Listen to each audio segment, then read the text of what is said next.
Hello everybody, my name is Smarty, short for Smarty Reads, and welcome back.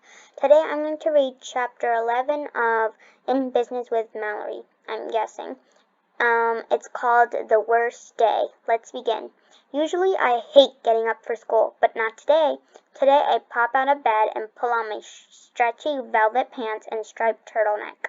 Then I snap my leopard print purse on my perfect purse. I can't wait to go to school because I'm taking my perfect purse with me. Even though I didn't have fun using my perfect purse at dinner, I went to a lot of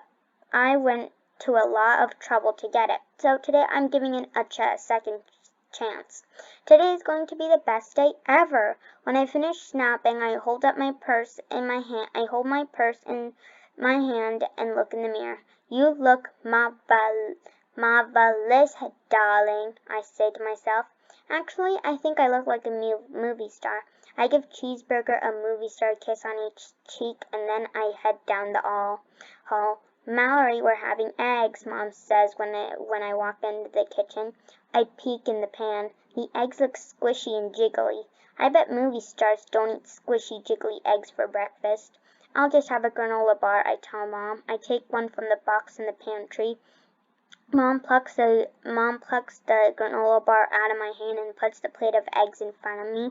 Just a few bites, she says. Even though eating eggs is the last thing I want to do this morning, I take a few bites. Nothing is going to mess up my day today, not even squishy eggs. And then in the top there's a picture of eggs. When I'm done, I kiss Mom on the cheek. Gotta run, I tell her. What's the rush? She asks. I just can't wait to get to school, I tell Mom. She rumples my hair. I like seeing you so enthusiastic.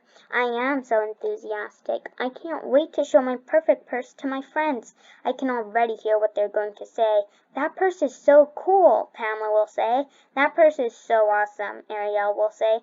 What a lovely purse, Mrs. Daly will say with a big smile. I stop next door at the Winstons to get Joey. Notice anything different? I ask as we walk to school. Joey looks at me. You look the same to me as you always look. Joey must have his eyes tested. Look again, I tell him. Joey looks up from my head down to my feet. Nothing, he says. Joey looked at the top and at the bottom, but he didn't do it. But I don't think he did a good job looking at the middle.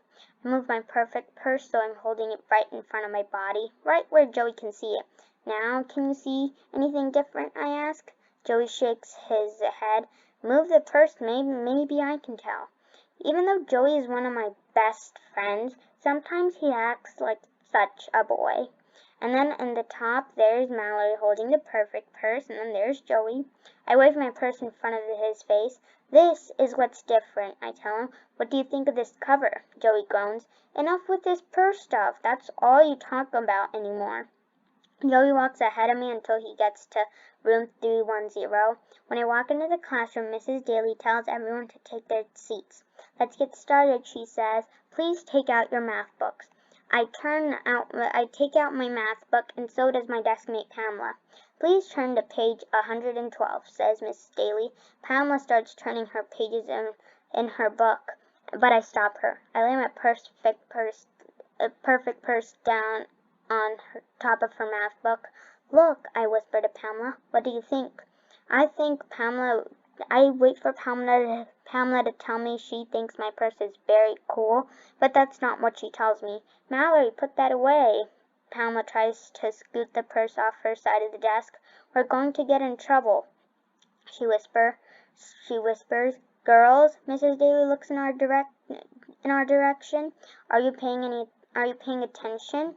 Pamela looks towards the front room at Mrs. Daly's desk and nods like the answer is yes, we are paying attention. Maybe she is, but I don't know how anyone could pay attention to math when there are much more things to pay attention to, like a new purse. I turn my seat to Danielle and Ariel's desk. Look, I say in my wow, you can't believe what I have face. I wave my perfect purse in front of my faces. Do you like my purse? I wait for them to say, it's so awesome, but they don't. Ariel blows out her breath.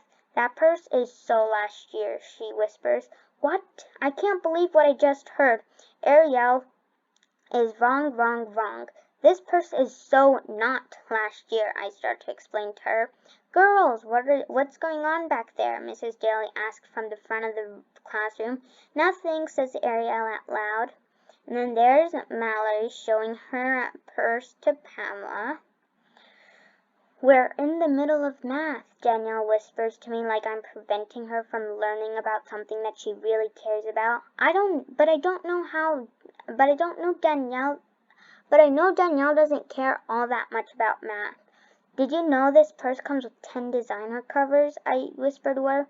I started to tell her about the sparkly butterfly pin, but before I do, someone says my name. Mallory! I turn my head around slowly. Mrs. Daly is standing in front of my desk. What is going on here? We're trying to pay attention, says Ariel.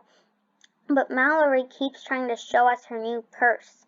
Mrs. Daly looks at the purse in my hands. I can tell by the way she's looking at it that she doesn't think it's lovely like I thought she would. Suddenly, my perfect purse doesn't feel so perfect. Mallory, why don't you give me the purse and I'll keep it on my desk. She reaches out her hand and takes it from me.